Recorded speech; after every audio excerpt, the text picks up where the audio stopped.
राम स्वागत है मेरे साथी इंडिया न्यूज चैनल पर। चलिए आगे बढ़ते हैं खबरों पर। आज का पहला न्यूज, मौसम विभाग की तरफ से भारी बारिश की चेतावनी जारी की गई है। भारत में फिर से मौसम बदलने वाला है। कल, परसों और उसके अगले 3 दिन यानी 29, 30, 31 मार्च तक देश भर के कई राज्यों में बारिश, आंधी, तूफान और बिजली गिरने की चेतावनी है। तो आइए देखते हैं देश भर के अलग अलग राज्यों के मौसम समाचार विस्तार से। मौसम विभाग का कहना है कि अगले 24 घंटे में 11 राज्यों में बारिश और आंधी की चेतावनी है। 31 शहरों के लिए आफत भरा मौसम देखने को मिलेगा। 29 से 31 मार्च के बीच दिल्ली और पश्चिमी उत्तर प्रदेश में तेज बारिश की चेतावनी जारी की गई है। 29 और 30 मार्च को हरियाणा, चंडीगढ़ में भी भारी बारिश की संभावना है। IMD के मुताबिक 28 से 31 मार्च के दौरान पूर्वी राजस्थान में भी भारी बारिश और आंधी की चेतावनी है। कुल मिलाकर देश के 31 राज्यों में बारिश मुसीबत बढ़ाने वाली है। आइए देखते हैं किन किन राज्यों में क्या हाल रहेगा। सबसे पहले राजधानी दिल्ली NCR में तेज आंधी ने अचानक मौसम बदला है। बारिश का भी अलर्ट है। हवा की रफ्तार 20 से 40 किलोमीटर प्रति घंटा तक रह सकती है। 28 मार्च को मौसम साफ रहने की संभावना है, लेकिन 29 से 31 मार्च के बीच बारिश और गरज चमक देखने को मिल सकती है। UP, MP, राजस्थान में अगले 3 दिन बारिश का माहौल रहेगा। जम्मू कश्मीर के पुंछ में एवलांच हुआ, जहां 20 गाड़ियों का रेस्क्यू किया गया। श्रीनगर लेह हाईवे पर बड़ा हादसा हुआ, जिसमें कई गाड़ियां बर्फ में दब गईं। उत्तराखंड में भी बर्फबारी की संभावना है। राजस्थान में 24 से 48 घंटे में बारिश और ओले गिरने का अलर्ट है। किसानों को अपनी फसल बचाने की सलाह दी है। MP के ग्वालियर समेत कई जिलों में बारिश हो रही है। चित्रकूट में भी बारिश हुई, जहां रामनवमी के दिए पानी से बुझ गए। UP के लखनऊ, कानपुर समेत 38 जिलों में बारिश का अलर्ट है। हरदोई में बिजली गिरने से एक किसान की मौत हो गई। अगले 5 दिन तक मौसम ऐसा ही रहने वाला है। हरियाणा में भी 40 से 60 किलोमीटर प्रति घंटा की रफ्तार से तेज हवा और बारिश का अलर्ट है। महाराष्ट्र में 30 मार्च से बारिश शुरू हो सकती है। उत्तराखंड और हिमाचल प्रदेश में भारी बारिश और बर्फबारी का सिलसिला रहेगा। 28 से 30 मार्च तक पहाड़ी इलाकों में मौसम खराब रहेगा। 29 मार्च को अरुणाचल प्रदेश, असम, मेघालय, पश्चिम बंगाल और सिक्किम में भारी बारिश का अलर्ट है। बिहार में आंधी और ओलावृष्टि हो सकती है। 30 मार्च को हरियाणा, चंडीगढ़, पंजाब और दिल्ली में 50 से 60 किलोमीटर प्रति घंटा की हवा चल सकती है। बिहार, छत्तीसगढ़, हिमाचल प्रदेश, जम्मू कश्मीर, मध्य प्रदेश, तेलंगाना और उत्तराखंड में भी आंधी, तूफान और बिजली गिरने की संभावना है। तो दोस्तों, आप अपने राज्य के मौसम पर नजर रखें और सुरक्षित रहें। अमेरिकी राष्ट्रपति डोनाल्ड ट्रंप ने ईरान के उच्च ठिकानों पर हमले को फिलहाल 10 दिन तक के लिए टालने की बात कही है। इधर ईरान ने दावा किया कि अमेरिका और इजराइल के द्वारा हमारे फोरमानों ठिकानों को निशाना बनाया गया। इजराइल ने कहा कि हम अब सैन्य कार्यवाही को और तेज करेंगे, यानी ये युद्ध खत्म होने की बजाय दिनों दिन और तनावपूर्ण होता जा रहा है। अब तक ईरान में 1900 से ज्यादा और लेबनान में 1100 से ज्यादा लोगों की मौतें हो चुकी हैं और इजराइल में भी 18 लोगों की जान गई है। वहीं इजराइल अमेरिका के साथ युद्ध की वजह से ईरान में 83,000 से भी ज्यादा इमारतें, बड़ी बड़ी बिल्डिंग्स क्षतिग्रस्त हो गई। लाखों लोग प्रभावित हुए इन युद्ध की हालातों की वजह से। इस बीच हमारे देश के प्रधानमंत्री नरेंद्र मोदी ने ईरान जंग मसले को लेकर देश भर के मुख्यमंत्रियों के साथ बैठक की और इस बैठक में PM मोदी ने कहा कि हमें टीम इंडिया की तरह काम करना होगा। हालांकि सरकार बोली कि इस देश में लॉकडाउन नहीं लगेगा। ये देखिए कुछ पॉइंट्स PM मोदी ने मुख्यमंत्रियों के साथ बैठक में कहा। एक तो राज्यों को सप्लाई चेन दुरुस्त रखने के निर्देश दिए हैं। टीम इंडिया की भावना पर जोर दिया।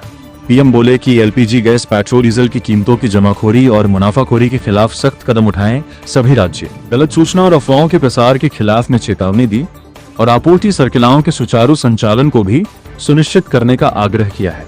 और बीते दिन से कुछ मीडिया रिपोर्ट्स आ रही थी कि लॉकडाउन लगा सकता है केंद्र, तो इन खबरों, सुर्खियों, चर्चाओं पर भी PM मोदी ने कहा कि देश में लॉकडाउन नहीं लगेगा। मुख्यमंत्रियों को PM मोदी ने ये साफ संदेश दे दिया है। मीडिया में सुर्खियों में चल रही अफवाहों पर सरकार ने विराम लगाया।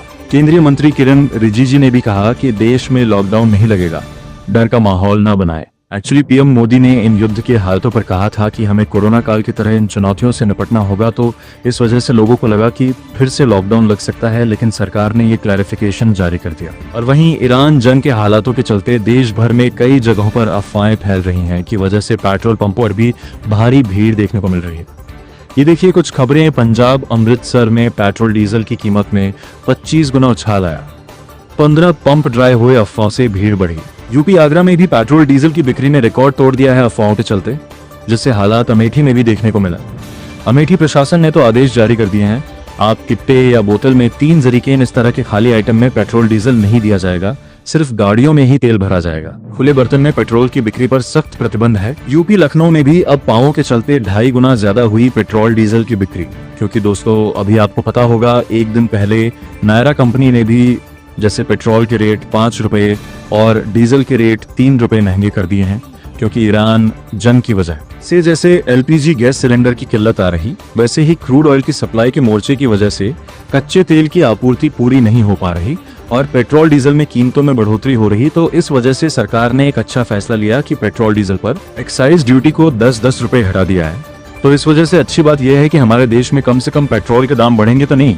रिपोर्ट्स के मुताबिक कच्चा तेल महंगा होने की वजह से पेट्रोलियम कंपनियों को 30 रुपए प्रति लीटर तक घाटा हो रहा था। यही वजह है कि केंद्र सरकार ने पेट्रोल पर 10 रुपए एक्साइज ड्यूटी करा दी, जो पहले 13 रुपए थी प्रति लीटर, वो अब सिर्फ 3 रुपए रह गई है, जबकि डीजल पर तो पहले 10 रुपए ही थे।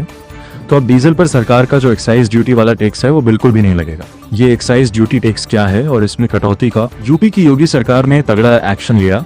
हजारों घर खरीदारों को बड़ी कानूनी राहत मिलेगी। दरअसल उत्तर प्रदेश भू संपदा विनियामक प्राधिकरण यानी यूपीए रेहाने रियल एस्टेट के क्षेत्र में ऐतिहासिक सुधार करते हुए के पंजीकृत यानी अनरजिस्टर्ड प्रमोटरों को भी अपने दायरे में लिया है। इससे यूपी में रियल एस्टेट सेक्टर में पारदर्शिता बढ़ेगी, फर्जीवाड़े धोखाधड़ी पर लगाम लगेगी। और बड़ी खबर देखिए दोस्तों, पाकिस्तान से ड्रोन के जरिए भेजी गई 2.5 लाख के जाली करेंसी और हेरोइन बरामद हुई।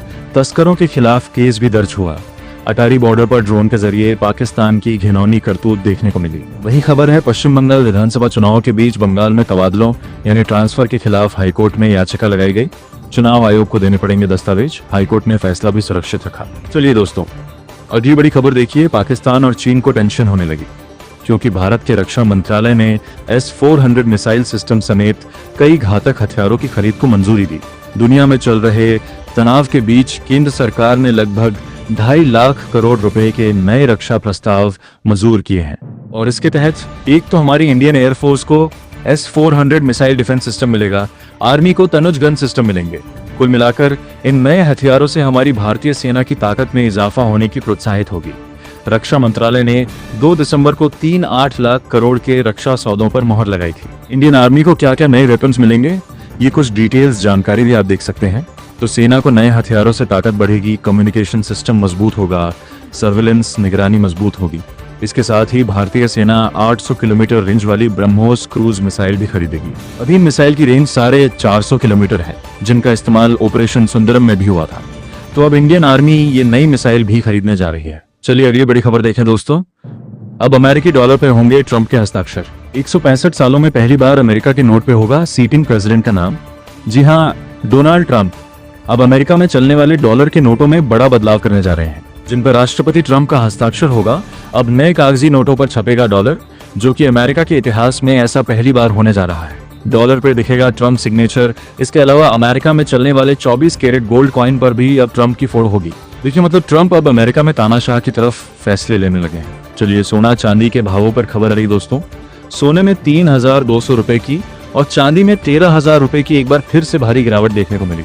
ईरान जंग की वजह से पिछले 28 दिन में सोना 16,000 रुपए तक सस्ता हो चुका है, जबकि चांदी 45,000 रुपए तक नीचे आ चुकी है।